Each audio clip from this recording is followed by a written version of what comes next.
Por eso normalmente o se ve mucho que los intérpretes sean explotados. Hola, bienvenidos una vez más a mi canal. El día de hoy quería comentarles sobre si sabían que existe una profesión en la cual tienes que escuchar lo que dice una persona, después decirlo en tiempo real a otra persona sin tener la oportunidad de decir, espera, ¿qué dijiste? Ese trabajo existe y se llama interpretación. Este sería el segundo y último video dando datos sobre la carrera que estoy estudiando. No es lo mismo que traducir, aunque la gente normalmente lo confunde. La principal diferencia es que traducción se basa en la parte escrita y la interpretación se basa en la parte oral. Como primer dato tenemos los malabares. Según la neurociencia, la interpretación simultánea es como jugar malabares. Si se cae una palabra o se cae la estructura que venimos construyendo para un buen entendimiento entre el hablante y el oyente, la conversación va a seguir sin nosotros. Como segundo dato está la interpretación simultánea que se lleva a cabo en cabinas, que normalmente los podemos ver en instituciones como la ONU. Pues este tipo de interpretación simultánea fue creado después de la Segunda Guerra Mundial en los juicios de Nuremberg, porque los juicios debían de ser más rápidos debido a la cantidad de personas que estaban enjuiciadas en ese momento por obvias razones. Pero bien, antes de esto, ¿cómo se llevaba a cabo la interpretación si no era simultánea? Antes de esto existía nada más la interpretación consecutiva, que es aquella donde la persona está hablando, el intérprete toma notas y tiene un poco más de tiempo de procesar el entendimiento para poder reproducir ese mensaje en el otro idioma, el idioma de llegada. La persona que está hablando tiende a hablar por unos 2 minutos y después el intérprete lee las notas, organiza y habla. Se puede decir que tarda el doble que una interpretación simultánea. Finalmente tenemos el tercer dato, que son los intérpretes de conferencias. Así como comenté en el video de la interpretación, también están los intérpretes freelancers, pero ya voy a hablar más adelante de ellos. Concentrándonos en los intérpretes de conferencias, normalmente hay 2 por cabina. Lo primero a tener en consideración es que esto no es por flojera, es porque después de un tiempo el cerebro literalmente empieza a fallar. El agotamiento mental cuando se está interpretando es muy fuerte, por eso los cambios se van dando entre 20 a 30 minutos. Es decir, un intérprete legalmente no debería de estar interpretando más allá de ese tiempo. Ahora bien, vamos a hablar de directamente la diferencia entre interpretación simultánea e interpretación consecutiva. La consecutiva es cuando el orador habla, hay una pausa, el intérprete hace su intervención y después la persona que está escuchando puede procesar la información y responder. Como bien comentado, esto toma más tiempo. Después tenemos la simultánea. El intérprete está hablando sobre la persona que está dando el mensaje, es decir, sobre el orador. Esto es muy común hoy en día en programas de televisión como por ejemplo los Oscars, los Grammy, Les Gusta el Miss Universo. También es válido en programas deportivos como el Mundial que fue hace poco. Y por otra parte, la consecutiva se lleva a cabo normalmente es en reuniones pequeñas para que no tomen más tiempo del que normalmente suele tomar. También hay otra que se ha ido desarrollando mediante el tiempo, pero esto no va a salir en los libros de texto. Consecutánea. Esto quiere decir que la interpretación comienza siendo consecutiva, es decir, con pausas, pero después el intérprete comienza a hablar sobre el orador. Ahora vamos con mi parte favorita, que es la parte histórica y datos bien curiosos sobre esta carrera.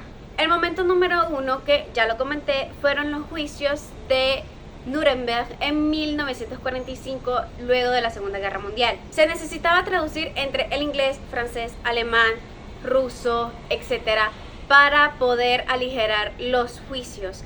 Y algo bien importante que sucedió acá es que hubo una mala traducción y los alemanes se rieron, ya que se estaba interpretando y en lugar de decir, no recuerdo exactamente el número, 4 millones, dijeron 4.000 personas han sido. Y es así que la interpretación simultánea comienza a desarrollarse. Todo gracias a la inmediatez que se necesitaba en estos juicios. Seguido a esto tenemos otro momento importante que es la creación de la ONU.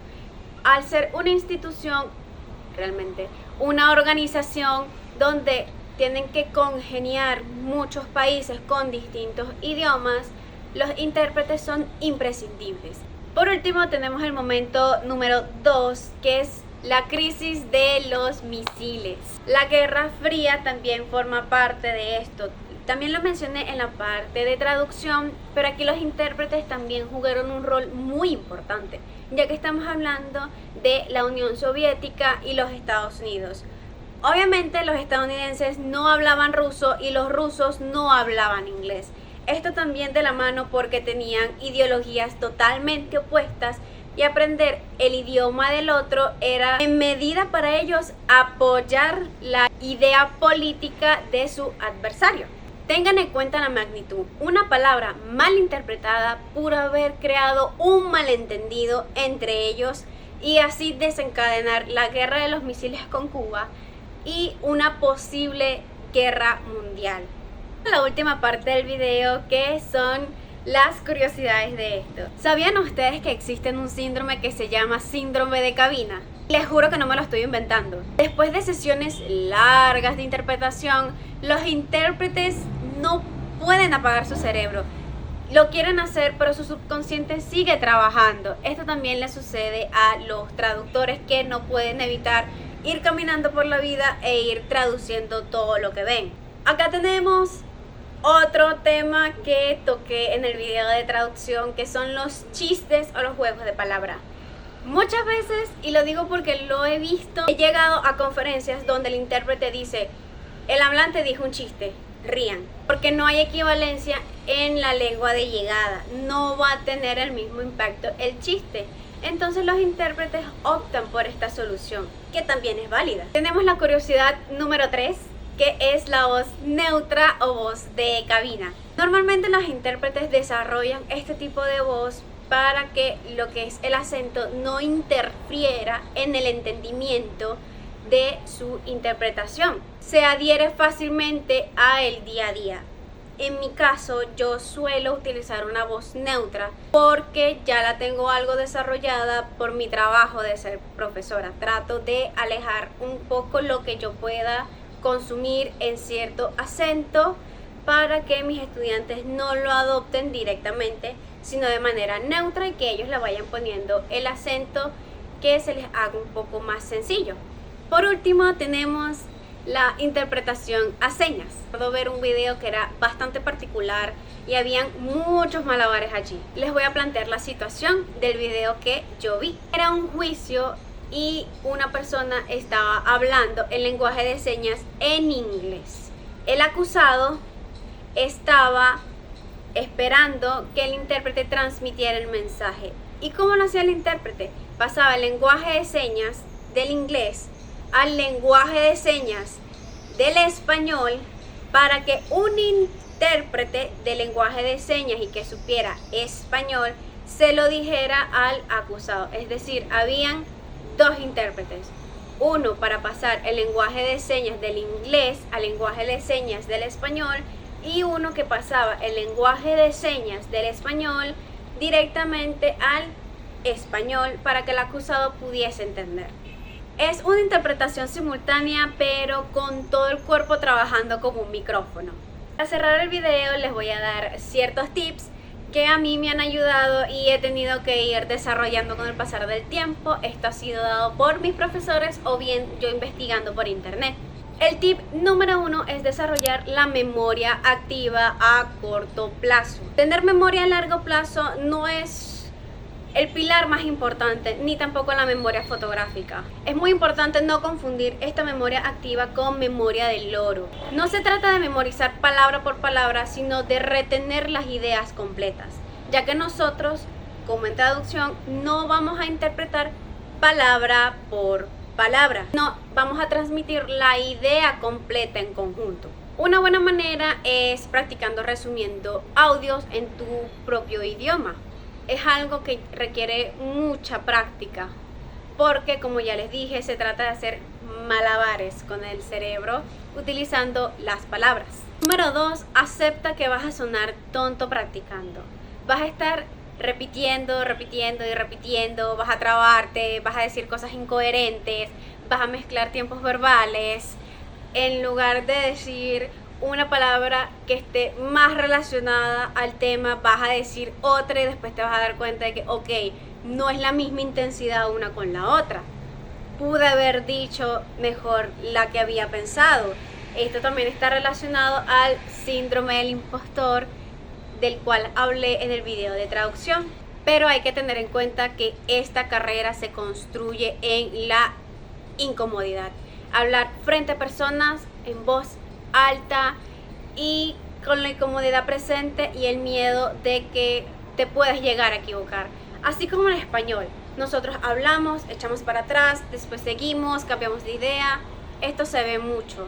Y como intérpretes tenemos que saber digerir que las personas que están hablando tienen su manera de hablar y nosotros no lo podemos cambiar, solo adaptarnos. Por eso también la interpretación es una carrera bastante difícil, porque es algo que simplemente no dejamos el sitio y se acabó, como trabajar en una oficina, que si no pasaste el documento no puedes seguir trabajando. Todo radica en el cerebro, en escuchar a las personas hablar.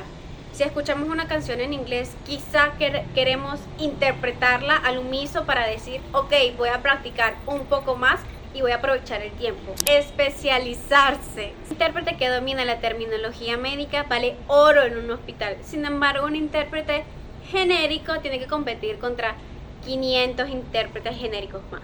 Y bueno, ahí lo tienes. Interpretar no es simplemente hablar dos idiomas. Es una disciplina que ha estado presente durante mucho tiempo, pero como los traductores, nosotros estamos en la parte de atrás sin tener realmente el mérito que se merece. Por eso normalmente o se ve mucho que los intérpretes sean explotados, ya que no hay un reglamento a seguir o consecuencias bien dictaminadas que digan qué puede suceder si no se cumplen los criterios para ser un intérprete, o cuando se está contratando un intérprete, cuáles son las necesidades básicas que se le deben de proporcionar al intérprete. Muchas gracias por haber visto este video. La verdad es que me gusta mucho hacer este tipo de contenido. Espero que a ustedes también les guste. Habiendo dicho esto, nos vemos en el próximo video. Adiós.